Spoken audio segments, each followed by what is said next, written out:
akkuma seentaniin faffacaasaa sheer godhaa waamicha jabaa har'a ijoollee biltsiginnaatiif gochuu dhufne jechuudha. Keessattuu deeggartoota biyya Arabaa kana keessa chiikotas manguddootas sheekotas warra Awurooppaa Ameerikaa kana keessa jirtu namni shan jaawayis waamicha jabaa hadhaa Dr. Abiy waammataa jiru ijoollee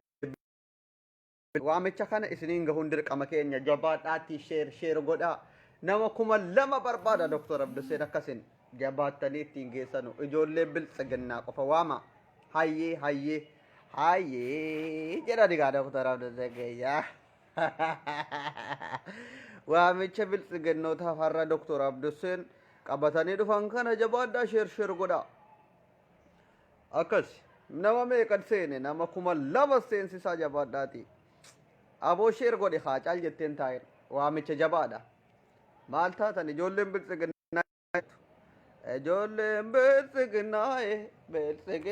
biltsiginnaaye wayoo way Itoophiyaa hagaree laanchii biyyee nanane Itoophiyaa hagaree way hagaree biltsiginnaaye hagaree jabaadhaa waamaa ijoollee biltsiginnaa kooti. ijoolleen biltsiginnaa kootii wal waammadhaa qottaa Itoophiyaatti farsalle cinnaanti yaalaችሁ oduu jirtanu Itoophiyaa rukutamti እንዴት ያላችሁ ኢትዮጵያ ትፍረስ ጀግኖቼ የብልጽግና ልጆች የት አባታችሁ ነው ያላችሁት እናንተ እኮ እስን ወረብ የከሰኒፍ ጀቻ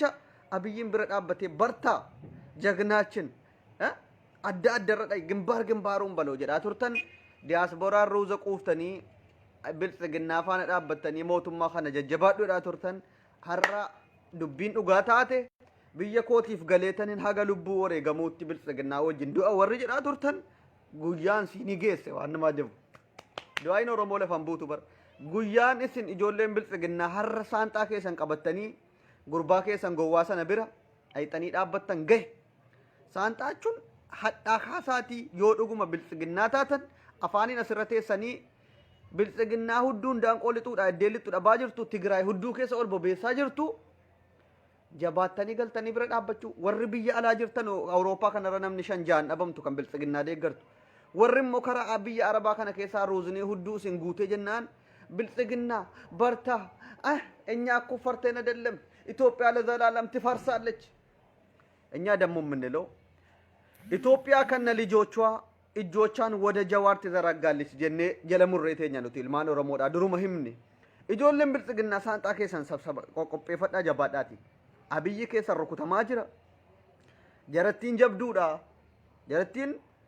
jabduudha waa tokko isin himna ijoolleen biltsiginnaadhaa teessanii oduu kaadiroonni miidiyaarraa hadhaa akkana gooneerraa injifannoo makkalaakiyaan keenya akkana nuuf godheera makkalaakiyaan keenya injifannoo akkanaa gad oduu kasii dhiisaa Tigraay wajjiniin loluu biltsiginnaawwama qoosaa wahii taayeen danda'a miidiyaarra bahanii waa barreessuu kana wahii isinitti hin fakkaatin Tigraay bara riphee lolaa otoo akkanatti waraana hin qopheeffatin dargii daaraa gootee warra aangoo qabatteedha bushtochi isin as ta'aati ruuza keessan quufaatii biltsiginnaa Itoophiyaa atfarsim Itoophiyaa hagaree in mootillishallen ummata utuu uffata keessa jiru mammaraateedha warri biltsiginnaa deeggaru kun abon maraatanii yeትኛው ሀገራችሁ ነው ብየ keessan isa kamin isin biyya agaree jettan kun ummata nafxenya isin nafxenyoota bar warri amma yeroo kana biltsiginnaa jedhu har'a waan jarri biltsiginnaa warri nafxenyaa barreessaaran yoo argitaniitu ta'e Abbabee Gadaa'u ni beeytanii gaazexeessaa isaatti miidiyaadha Tigraay yoo cabsine warri kaan galabaadha jara kaan nu dhiisaa jara kaan ji'a tokko torbii tokko nutti fudhatudha Oromoos daaraa goona Tigraayin qofitti tokko taane cabsinaa jedhaa jiru isin Oromoo taatanii akkamitti mootummaa kana deeggartan wanti inni Tigraayin dura dursee jalqabateef jaratuyyuu waraanaanis waa humnaan isa sodaachifti sobee ummata Oromoo offaana hiriirfatee jara gaafa cabsee ka'e as deebi'ee immoo abaa'oo shaneeti jedhee ummata Oromoo cabsuudha warra walaytaa silaa yoo intiniidha jara daaraa godha ahdaawii duraanii deebifachuuf Itoophiyaawaan dinnati jedhan san ummata bulguu kanaatuyyuu mootummaa waan akkanaa karoorfatee jiru faana dhaabbata jechuudha sin yabo amma haasaa dhiisaati wanti isinii dhaamu kalaam katiir maayanfaa saantaa keessan sabsabadhaa warra sirraa liivii afaan banaa ooltan afaan laga gibee bantanii Itoophiyaa addarradhay abbichuu koo biltsiginnaa koo jettan amma cabaasaa kalaan faayi dhuguma Itoophiyaa keessan jaallattanii ilmaan Oromoodha amma waraana keessa jirtu akka jirtuun abbiyyiin kayyantee dhiiftee kara saba ofii gortee ummata keenya eegna jedhaa jirti hammi jirtu gaafa dhayxee maqaleetti udduu keessa rukutamtee dhumte abiyyi eddeetti baqatuun qabu abiyyiin 4 kiiloo dhufti jedhattiin qunxaadhaan kan isin 4 kiiloo na Itoophiyaa hizbiyu amaarta taraara anqaxaqqaxiyyu na alqalqalla gizishlau gaafa siin jettee dhufte addarra utuu sinin dhaabin jabaadhaa namicha keessan bira gora gowwaa keessan ለኦሮሞ ህዝብ የማይጠቅም አብይ ለአማራ ማይጠቅምም ለወላይታ ማይጠቅምም ለትግራይ ማይጠቅምም ምንም አይጠቅምም ጀደ ጉርባን ጎዋን ነማከና ኢሲን አከ ሰሙ ማለት እንደገር ወይ ጉርባነቱም ቤኪን ለኦሮሞ የማይጠቅም አብይ ለወላይታ ማይጠቅምም ለትግራይ ማይጠቅምም ለአማራ ማይጠቅምም ዝም ብሎ ሬሳ ዶጋዱበታ በል ጊዜ ተቆጠቆ ጉርባን አጃኢባ ከናዩ ደገርተን waamichi nuti goonu warra waraana keessa jirtan ilmaan Oromoo taatanii warri waraana keessa jirtan erga guyyaa kaleessaatii waamicha isinii godhaa turre har'as isiniif goona ummata waslaattaa kana faana dhaabbattanii biltsiginnaa OPDOdhaan gaddaa duuka dhaabbattanii wanti isin dhayxanii ummata Tigraay yookiin ummata Hohaat wal loltanuuf hin jiru bu'aan isin irraa argattanus hin jiru warri duutanis galanni isin achirraa argattan hin jiru deebiftanii Itoophiyaa immiyyee minilik jedhan sana deebistanii yoo dhaabu taate malee dhayxanii ajjeestanus duutanus bu'aan isin argattanu jiru galanni isin argattanu yoo yeroo kanatti yeroo muddaa kanatti ummata Oromoo faana dhaabbattee rasaasa baatte kanaan ummata kee ittiin eegdee diinarraa deebistee walabummaa Oromoo akka mirkaneeffatuuf Oromiyaa eeggatte qofittiidha yeroo kanatti malee biltsiginna meetaa si agalateeffatuuf Oromoon tufee jira biltsiginna eenyu si agalateeffatuuf Addisuu Araggaa si agalateeffatuuf dhayxee loltaa mee eenyuun Oromoodhuma biltsiginnaa keessa nagalateeffata jette yaa warra waraana keessa jirtu afaan Oromoon dhageessan rasaasa baattee kara maqaleetti miila keen fuudhin afaan Oromoon dhageessa yoo ta'e galanni ati achi dhayxee ajjeestes duutees Itoophiyaan ati deebistee ijaartu Itoophiyaa immiyyee minilik ijaaruudha waan ta'eef dhayxee hin lolin rasaasa qabatte dhaqii wobootti makami waraana baadhattu sana deebiftee biltsiginnaafis hin kennin wobootti makami ittiin ummata keetiin eegi Oromoon bilisa ba'uu qabdi yoo ati amma dhayxee humna taatee fi naaftanyaan kun akka Tigraayin cabsu goote gaafa isa cabsee ka'e warra humna qabu cabsaniiru Oromoon silaa hidhatee hin jiru Oromoo cabsuudhaaf waa tokko nutti hin fudhatu ingirdaada jedhaa jiru jarri leelaawun ko sabbarne leelaaw mandinnoo jedhaa turte hadha abbabee galaw kanaafuu yaa warra afaan Oromoo dhageessanu warri sammuu qabdanu nayxanu dhayxanii loltanu ijoolleen baay'een amma marrootti makamuu jammartee jirte achi keessaa warri sammuu qabu marrootti makama nutis waamicha jajjabaa godhaa jirra keessaan illee haasa'anii jirra ijoollee baay'eedhaan sammuu jara qaraa jirra jechuudha asteenye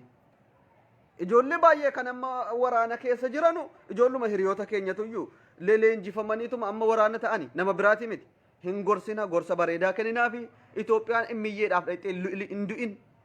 baadimmee irratti kan dhume ilmaan Oromooti Itoophiyaan ijaaramte garuu Itoophiyaa isii argitaniitu Itoophiyaa isii kan immiyyee miniliksan immiyyee wayyo qomaata ummata sana nurratti geerrara Itoophiyaan ijaaramtu siidha malee kan biraan jirtu yoo ati dhayxee lubbuu kan kee wareegde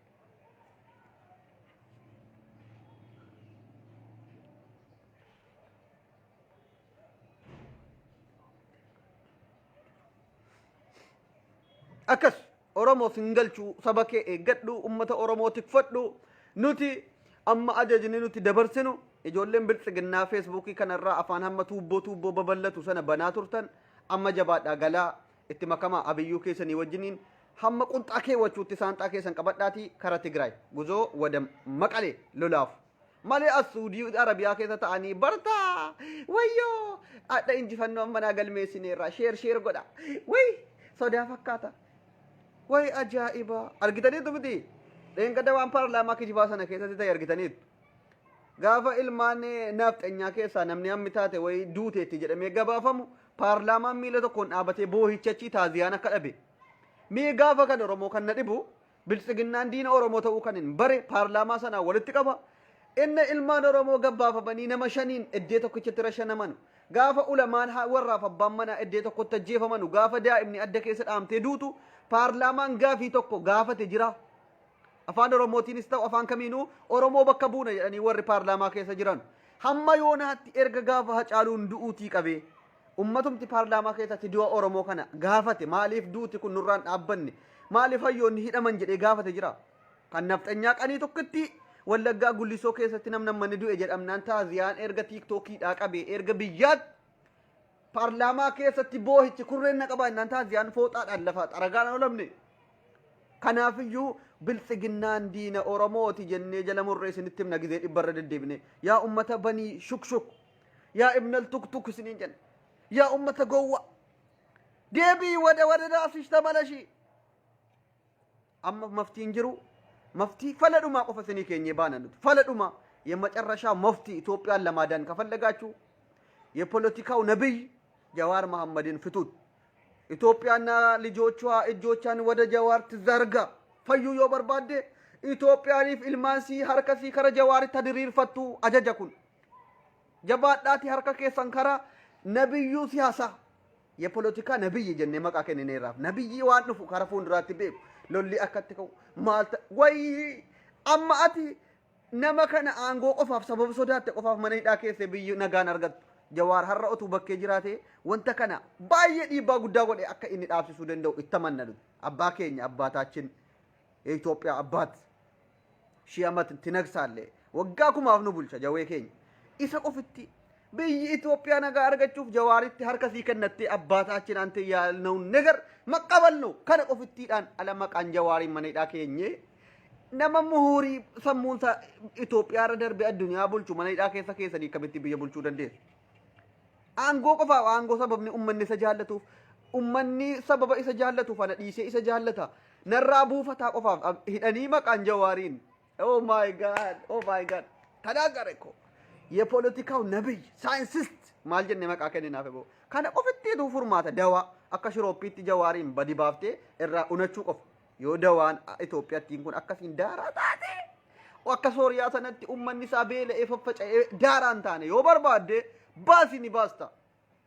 seenaa jalaan baatu yaa abiyyi keenya gadhiisi jawaariin hin gadhiiftu taanaan itti intiniyeettu qopheeffadhu akkasi warri didhiidhaa jawwee keenya bareechaa nu eegaa yeroo kanatti diinni nuun raftu gubattee jirti waan Tigraay hudduu keessa waraanaa jirtuuf aarii kana waan itti baattu dhabdee hayyoota keenya nu jalaa miidhuu dandeessi waan ta'eef bareechaati eegumsa jabeessaa jawwee keenya ijarraan buqqifatina hayyoota keenya mana hidhaa jiran ija keessan irraan buqqifatina gaafa achi maqaleedhaa bobeeffamtee waan itti tabaqqalamtu dhabde dhuftee jawaariin nu jalaa miidhuu dandeessi hayyoota keenya mana hidhaatti miidhuu dandeessi waan ta'eef ija keessan jara keenya irraa nu jalaan buqqifatina nama waggaa kuma keessaa yeroo tokko dhalatudha jawaar kanaaf iyyuu irratti ciccinee jawaar jenna malee waa namummaa qobaa wayitii miti harka lama qaba miila lama qaba sammuusaa kanatu jabaadha kanaaf jawaar irratti ciccinee maraanna bar nama akkasiitu waggaa kuma keessaa malee hin dhalatu igar maal nama waggaa kuma keessaa yeroo tokko malee hin dhalanne kanaammoo itti kurrifachuun itti xiqqaata maal taatan eeta abbaataachin hin namta hacaaluudhaaf kurrifannee lafa finnu dhabne hamma yoonaatti innis nama waggaa kuma keessaa dhalatu waan ta'eef ስለዚህ ኢትዮጵያና ልጆቿ እጆቿን ወደ ጀዋር ትዘረጋለች የሮ ዲዮት ከነላላ ያ አባ ኬኛ ሲሂዱ ኬኛቲ ባየ ገደሊ ገሌ ይፈመኑፍ ጎድ ጉያ ከን ሃሪ መነ ሂዳ ከሰ ታኡን ከ ባየ ነው ሚዴ ጀቴ ከን ኢትዮጵያ ሚለ ጀዌ ጀለተ ኩፍቴ ይፈመ ጋፈቱ ሱነት ሙለታ አከስ ሎሊ አመ ጀልቀበመ ዋና ቀላሊት ዮኪን አከ ጥቃት ዳበተ ወይ ሲን ፈካትን ሎላ ሀማ بتمد اجرتي ابو امه جغنا بر امه ان لچون دغرينا تግራይ ሲዮ ጫብሲቴ ብልጽግና ሞት 4 ኪሎ ሴንቴ ኦሮሞ ዳፍ ገዳ ዮ ጀረኩንስ ሞአታኒ ትግራይ ጫብሳን ዱፈኒ ኦሮሞ ጫብሱን ጀራ ዋን ኖሌ ለቸኑ ደገሮቱን ታን ኦሮሞን ኦፍ ጃሬ ተኩማዳን ኦፍ ጀጀቤሴ የሮ ከነላ የሮ ጀሪ ወሬበኑ የሮ ከነ ሲኢፍ ደዋደ የሮ ከነ ሲኢፍ ደዋደ dawa caalu yeroo kana yaa oromo yoo yeroo kanatti ati humna kan kee jabeeffattee oromiyaa ofinas kabbarre ofin kabachiisne sitti deebi'ame barre kan itti wallolamaa jira mutuyyuu maqalee yookiin tigraay itti wallolamaa jira mal kan itti wallolamaa jiru kun oromoodha oromiyaadhaaf kan irratti wallolamaa jiru oromiyaadhaaf lachan siyyuu oromiyaa saamuuf malee waa biraati yookiin oromoo intiniidhaaf wal lolamaa jiru kan itti wal lolamaa jiru Tigraay yookiin Maqaleetti wal lolamaa irra malee kan irratti wal lolamaa jiru oromiyaadhaaf ati immoo biyya kee dabarsitee kennuu qabda hayyoota qabda beekaa qabda yoo maa humnas qabda mallaqas qabda biyya kee eeggachuun dirqama keeti yaa ummata oromoodha eeggadhu lafa kee saamuuf wal fixaatti biltsiginnaanis nafxenyaanis ummanni sunis jechuudha warri intiniitis lafa kee saamuuf malee wanti jarre bu'aa sii buusan hin jiru lachanuu deeggaruu dhiistee teessee of jabeessite yeroo kana nuti garuu kan goonu biltsiginnaan warra kana cabsuurraa ofiisiitti akkasiin cabdu barbaanna biltsiginnaan waa waggaa lama nu goote wayyaanee waggaa 27 nun goone waggaa 27 aangoo qabattee hamma biltsiginnaa waggaa lama keessa ummata keenya lafarraa daguugde adda addarra dhoofte akka hantuutaatti mataa keessa dhoofte ajjeefte biltsiginnaan akkasitti wayyaaneen akkasitti ajjeefne qabeenya keenya saamteetti dhuguma galata nurraa qabuyyuu warri intiniidha afaan keenyaan akka barannu godhan kutaadhaan waa meeqa nuuf godhani boo jarri demokraasiidhaan akka bullu waa meeqa kan godhe ummata kana biltsiginnaan garuu yookiin nafxenyaan waggaa 150 fayyaa lafee keenya qorqaa hayyoota keenya fannisaa har'a gahan sanaayyuu wajjiniin Oromoo Amaaraa jedhamne waamamaa turre har'a Tigree faana yoo dhaabbannee Tigooroo jedhamne waamamne waa tokko bu'aa wanti irraantini itti qaanfatan hin jiru dhugaan isiniin jedha waa waggaa 150 nu qaxaqqaxeeyyuu Oromoo Amaaraa jedhamne wajjin waamamne waan ta'eef akkasi ijoolleen biltsiginnaadhaa jabaadhaa saanxaa keessan qopheeffadhaatii guzoo wada xoorinatti akkasi isin jaallata Dr. Abduseen keessan galatooma kanuma isinii dabarsinaa nuti haasaa dheeressuu erga dhiifne bubbullee jirra nagaadahaa isin jaallanna kabajamaa ulfaadhaa yaada kan qabda yoo jiraattan invite isinii ergina yaada qabna warri jettan sheer godhaa gaa cal jettanii ilaalinaa ilmaan Oromoo dubbiin jabduudha boombi hoone ንግግር ነው ከባድ ንግግር ነው ይላሉ ዶክተር አብዱሴ ajaa'iba